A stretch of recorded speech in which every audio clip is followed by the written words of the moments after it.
Hello guys, welcome back to my YouTube channel. तो दोस्तों, आज हमको स्टडी करना है 7वां पॉइंट, जो कि है हमारा manifestation of poisoning due to poisons of plant origin. तो इसमें हमने देख लिया है, इसके पहले वीडियोस में हमने अर्क, स्नूही, लांगली और गुंजा के बारे में, ठीक है। तो जिन्होंने ये वीडियो नहीं देखी है वो जाके इस वीडियो के डिस्क्रिप्शन में लिंक दे दी है मैंने, अर्क, स्नूही, लांगली और गुंजा की। तो जाके उस लिंक पे क्लिक करके देख सकता है, और अगर तंत्र की प्लेलिस्ट ओपन करके भी वहाँ से भी देख सकता है, ठीक है। तो आज इस वीडियो में हम देखेंगे जयपाल के बारे में। तो इस वीडियो में हम जानेंगे जयपाल का फीटल डोज क्या है फीटल पीरियड, घातक मात्रा और घातक काल, फिर मैनेजमेंट ऑफ पॉइजनिंग। तो जब जयपाल की पॉइजनिंग हो जाती है, जयपाल विषाक्तता हो जाती है, तो उस केस में हम मैनेजमेंट कैसे करेंगे या ट्रीटमेंट कैसे करेंगे वो देखेंगे। इसके बाद हम पोस्टमार्टम अपीयरेंस देखेंगे और मेडिको लीगल इम्पोर्टेंस, ठीक है, मेडिको लीगल इम्पोर्टेंस। तो वीडियो को शुरू से लेकर लास्ट तक देखिएगा ताकि आपको कोई भी इन्फॉर्मेशन मिस ना हो पाए। और अगर आप हमारे चैनल पे नए हैं तो चैनल को सब्सक्राइब कर दीजिए और बेल आइकन को दबा दीजिए। मैं ऐसे ही वीडियोस लाता रहता हूँ सिलेबस के अकॉर्डिंग, तो आपको वो आपके स्टडीज़ में बहुत हेल्पफुल साबित होगी, ठीक है। तो चलिए शुरू करते हैं हम अपना जयपाल का टॉपिक, जयपाल की वीडियो, ठीक है। तो यहाँ पे हमारा जयपाल है, ठीक है। तो इसका जो लैटिन नेम है उसको हम लैटिन नेम इसको क्रोटॉन टिग्लियम है, इसका लैटिन नेम है ये। इसके अलावा जयपाल को हम जमाल घोटे के नाम से भी जानते हैं, जमाल घोटा। इसके अलावा इसका नाम दंती भी है, दंती या दंती बीज भी कहते हैं इसको। और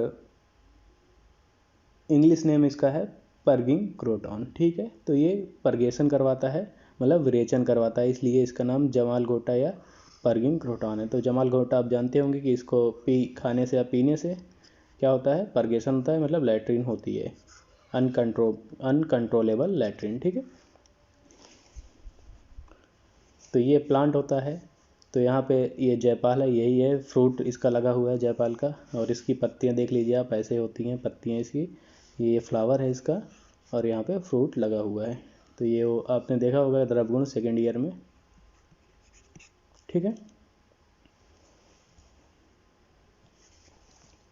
अब हम बात करते हैं ये कौन से टाइप ऑफ पॉइजन में आता है जयपाल। तो आयुर्वेदा के अकॉर्डिंग ये हमारा आता है स्थावर वनस्पतिक विष में, और मॉडर्न के अकॉर्डिंग ये आता है हमारा इरिटेंट वेजिटेबल पॉइजन में, ठीक है। इसका टॉक्सिक पार्ट की बात करते हैं। जो इसका टॉक्सिक पार्ट है ये है सीड। तो जो जयपाल का भी हमने पीछे देखा था, फ्रूट देखा था, वही होता है इसका मतलब टॉक्सिक पार्ट, ठीक है। जो फ्रूट में सीड रहता है वो होता है टॉक्सिक पार्ट। एक्टिव प्रिंसिपल की बात करते हैं। तो इसका एक्टिव प्रिंसिपल जो है वो है क्रोटीन, ठीक है। ये सीड में पाया जाता है, और जो सीड से ऑयल निकलता है उसमें क्रोटोनॉल पाया जाता है, और क्रोटोनॉल पाया जाता है, ये ऑयल से निकलता है, सीड के ऑयल से, और ये सीड में, ठीक है। ये क्रोटीन और क्रोटोनॉल इसका एक्टिव प्रिंसिपल है। बात करते हैं हम इसकी फीटल डोज की। तो इसका जो फीटल डोज है, या इसको हम बोल देते हैं घातक मात्रा, तो इसका घातक मात्रा है, तो अगर कोई व्यक्ति 4 सीड से ज़्यादा खा लेता है तो उसको ये घातक साबित हो सकता है, ठीक है। तो seed greater than 4, oil 20 drops, 20 drop से ज़्यादा अगर ऑयल अप्लाई कर लेता है या पी लेता है तो उस केस में ये घातक साबित होता है। फीटल पीरियड की बात करते हैं। तो फीटल पीरियड है इसका 4 से 5 घंटे, मतलब 4 से 5 घंटे से ज़्यादा, ठीक है। तो ये होता है हमारा फीटल डोज और फीटल पीरियड। फिर इसका मोड ऑफ एक्शन क्या होता है। मोड ऑफ एक्शन की बात करते हैं तो कैसे वर्क करता है। तो जब इसका मतलब सेवन होता है, चाहे सीड का हो चाहे ऑयल का, तो उस केस में क्या करता है, ये इरिटेशन करता है और इन्फ्लामेशन करता है हमारे म्यूकस मेम्ब्रेन में। इरिटेशन एंड इन्फ्लामेशन कहाँ करता है, म्यूकस मेम्ब्रेन में, जीआईटी के। तो जीआईटी के म्यूकस मेम्ब्रेन में ये इन्फ्लामेशन और इरिटेशन करता है, और अगर इसका ऑयल जो है स्किन पे लग गया है तो वहाँ पे ये वेसिकेशन करता है, ठीक है, वेसिकेशन। वेसिकेशन, ठीक है। तो आप इसका मोड ऑफ एक्शन देख लीजिए।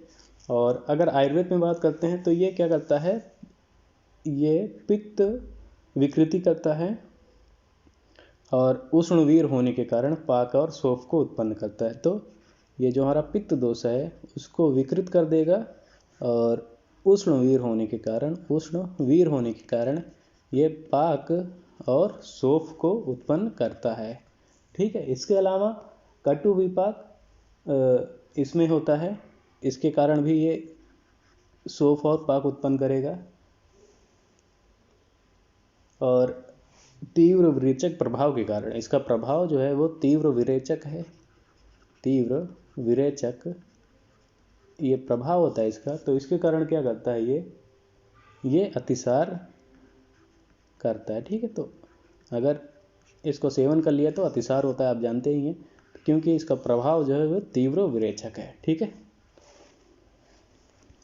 तो अब बात करते हैं हम सिम्टम्स की। तो अभी तक जितना हमने इरिटेंट वेजिटेबल पॉइजन्स में पढ़ा, चाहे वो अर्क में हो, चाहे वो स्नूही में हो, चाहे वो लांगली में हो, चाहे वो गुंजा में हो, तो हमने देखा था सब में ये जो जितने पॉइंट्स हैं कॉमन होते हैं। Burning sensation, excessive salivation, vomiting, pain and cramp और परगेशन। परगेशन में डिफरेंस रहता है, किसी में वाटरी परगेशन रहता है, किसी में ब्लडी परगेशन होता है। और ये हमारा कॉमन रहता है एक्सेसिव थ्रस्ट, ओलिगोयूरिया, एनोरिया। और स्किन पे अगर ऑयल रहेगा तो स्किन पे कांटेक्ट होने पे इरेप्शन करेगा, इचिंग करेगा और फफोले पड़ेगा, इन्फ्लेम्ड वेसिकल, ठीक है, फफोले ये होते हैं। और हमें साइंस ऑफ डिहाइड्रेशन, आप जानते हैं कि वहाँ पे साइंस ऑफ डिहाइड्रेशन देखने को मिलेगा। तो साइंस ऑफ डिहाइड्रेशन में हमारा टंग जो रहेगा वो ड्राई देखने को मिलेगी, स्किन जो रहेगी उसका टर्गर लॉस हो जाएगा, टर्जिडिटी लॉस हो जाएगी। जो हमारा एंटी फोंटेनल है, इन्फेंट में जो एंटी फोंटेनल होता है, जो सर के ऊपर गड्ढा रहता है छोटे बच्चों में, वो डिफरेंस देखने को मिलेगा, ठीक है। आइज़ जो हैं वो श्रंकन, अंदर धसी हुई मिलेंगी, श्रंकिंग। पल्स जो होगी वो फीबल मिलेगी, मतलब कमज़ोर मिलेगी, धीमी चलती हुई मिलेगी। इसके अलावा हार्ट बीट कैसी रहेगी, तो हार्ट बीट फास्ट चलेगी, टैकीकार्डिया रहेगा। और इसके अलावा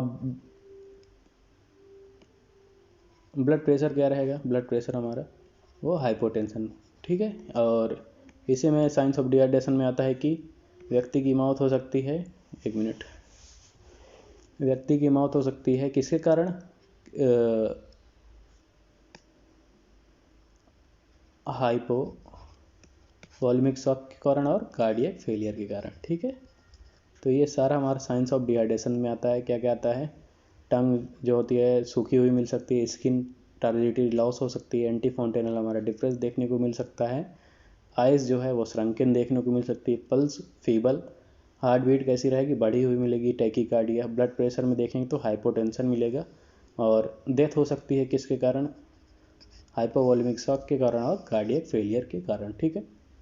तो हमने यहाँ बात कर ली सिम्टम्स की और साइंस ऑफ डिहाइड्रेशन की, ठीक है। अब बात करते हैं मैनेजमेंट ऑफ इंजेस्टस पॉइजन।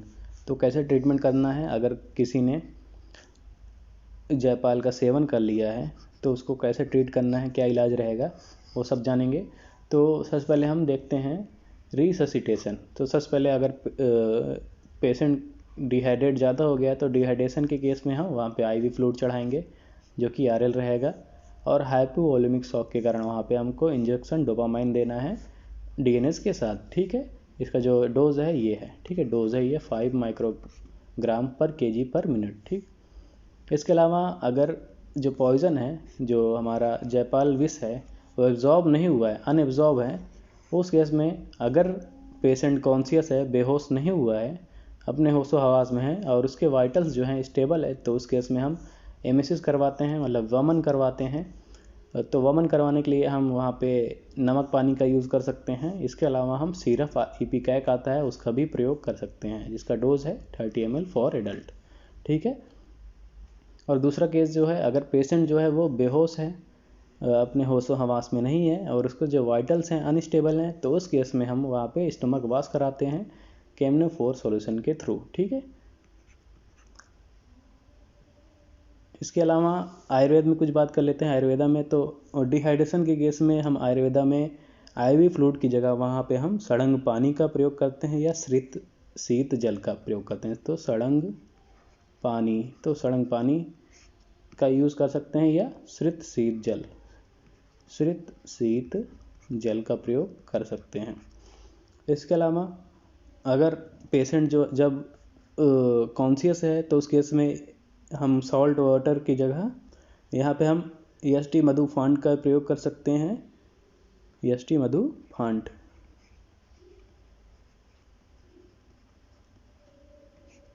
का प्रयोग कर सकते हैं और लवण जल वही हमारा नमक पानी है, लवण जल। ठीक है, तो यह आयुर्वेदा के अकॉर्डिंग है। अगर पेशेंट बेहोश है तो उस केस में हमको यहाँ पे स्टमक वाश ही कराना पड़ेगा। ठीक है, अब बात करते हैं हम यूज़ ऑफ एंटीडोट। तो एंटीडोट का प्रयोग कब करना है? जब पॉइज़न जो होता है एब्जॉर्ब हो जाता है, उस केस में मतलब पूरे बॉडी में फैल गया, एब्जॉर्ब हो गया, तो उस केस में हमको मैकेनिकल एंटीडोट के तौर पे वहाँ पे मिल्क का यूज़ कर सकते हैं, और या तो हम गोघृत का भी यूज़ कर सकते हैं, मतलब गाय का घी का भी यूज़ कर सकते हैं, और गाय का दूध या कोई किसी भी दूध, चाहे भैंस का दूध हो या किसी भी जानवर का दूध हो, तो उस केस में हम यूज़ कर सकते हैं। ठीक है, केमिकल की बात करते हैं तो हमको स्टमक वॉश कराना है केमनोफोर सॉल्यूशन से। और स्पेसिफिक में हम बात करते हैं तो स्पेसिफिक में हमारा आता है धान्याक सीता युक्त। तो धान्या क्या होता है? सीता के साथ, मिश्री के साथ। ठीक है, तो धान्याक सीता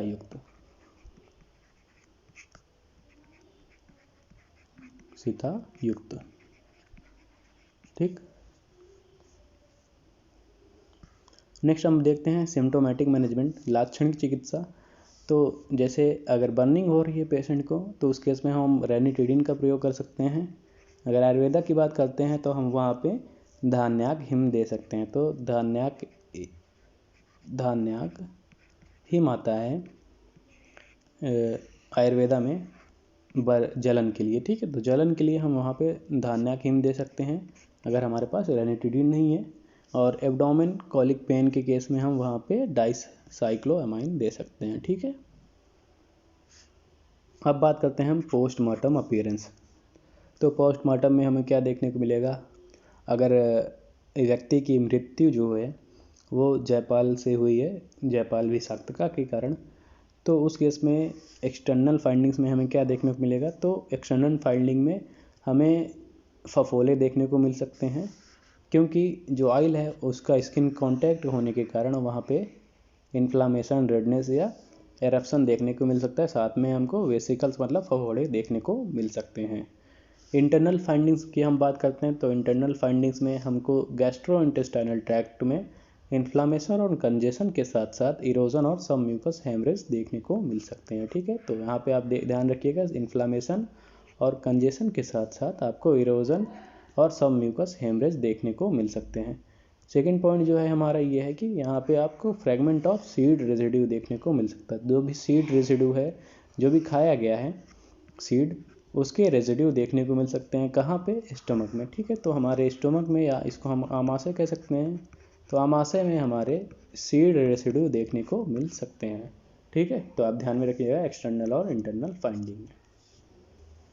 अब बात करते हैं हम मेडिको लीगल केस में। तो मेडिको लीगल केस में एक्सीडेंटल में क्या देखते हैं हम? तो एक्सीडेंटल में ये हमको बच्चों में देखने को मिल सकता है। किसके कारण? तो ईटिंग द सीड। तो बच्चे क्या हो सकते हैं, जो भी इसका सीड है वो गलती से अगर एक्सीडेंटली खा लिए हैं तो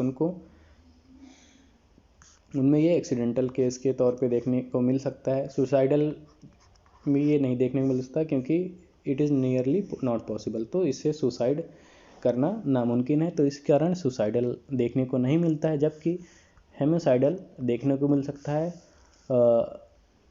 अगर किसी व्यक्ति को मारना है तो उसके खाने में होमिसाइडल इंटेंट के लिए वहाँ उसके खाने में मिला के हम इसको दे सकते हैं। तो ये होमिसाइडल में इसका मेडिको लीगल केस हम समझ सकते हैं। थेरेपेटिक ओवरडोज, तो इसके जो हमारे आयुर्वेदा में इसके फॉर्मुलेशंस आते हैं, जैसे हमारा आता है इच्छा भेदी रस, इच्छा भेदी रस या अश्वकंचुकी रस भी आता है, अश्वकंचुकी रस। तो उस केस में इसके ओवरडोज के कारण भी हमको इसमें थेरेपेटिक ओवरडोज देखने को मिल सकता है। ठीक है, जब कैटल पॉइजन देखते हैं तो कैटल पॉइजन में ये ऑयल इसका जो है एरो पॉइजन के तौर पे यूज़ किया जा सकता है, और क्रिमिनल एबॉर्शन में भी ऐसा एबॉर्टिफिशियन इसका ऑयल यूज़ किया जा सकता है वजाइना में इंट्रोड्यूस करके कॉटन गेज के माध्यम से। ठीक है, तो हमने देख लिया एक्सीडेंटल में ये पॉसिबल है, बच्चों में, होमिसाइडल में भी पॉसिबल है, खाने में मिला देते हैं होमिसाइडल इंटेंट के लिए। थेरेपेटिक ओवरडोज भी पॉसिबल है इसका आयुर्वेदिक कल्प अवेलेबल रहता है, इसके कारण, इसका ओवरडोज के कारण भी हमको ये देखने को मिल सकता है। और इसका ऑयल जो है ऐसा आयरो पॉइजन यूज़ किया सकता है कैटल को मारने के लिए, जानवर को मारने के लिए, और ऐसा एबॉर्टिफिशिएंट ये इसका ऑयल यूज़ कर सकते हैं वजाइना में इंट्रोड्यूस करवा के कॉटन गेज के माध्यम से। ठीक है, तो हमने यहाँ पे देख लिया जयपाल का fatal dose, fatal period, sign and symptoms, medico legal aspect, postmortem appearance और इसका ट्रीटमेंट। ठीक है, और मोड ऑफ एक्शन। तो अगर इस किसी पॉइंट में आपको डाउट है तो कमेंट में पूछ सकते हैं, आप अपना डाउट क्लियर कर सकते हैं। ठीक है, और आप हमारे टेलीग्राम चैनल पे भी जुड़ सकते हैं, और आप हमारे इंस्टाग्राम चैनल को भी फॉलो कर सकते हैं, जिसकी लिंक मैंने डिस्क्रिप्शन में दे दी है। ठीक है, तो वहाँ पे भी आप डाउट अपना क्लियर कर सकते हैं। तो मिलते हैं नेक्स्ट वीडियो में, तब तक के लिए बने रहिए हमारे चैनल के साथ। लाइक, कमेंट और सब्सक्राइब करना मत भूलिएगा। तब तक के लिए थैंक यू। ठीक है।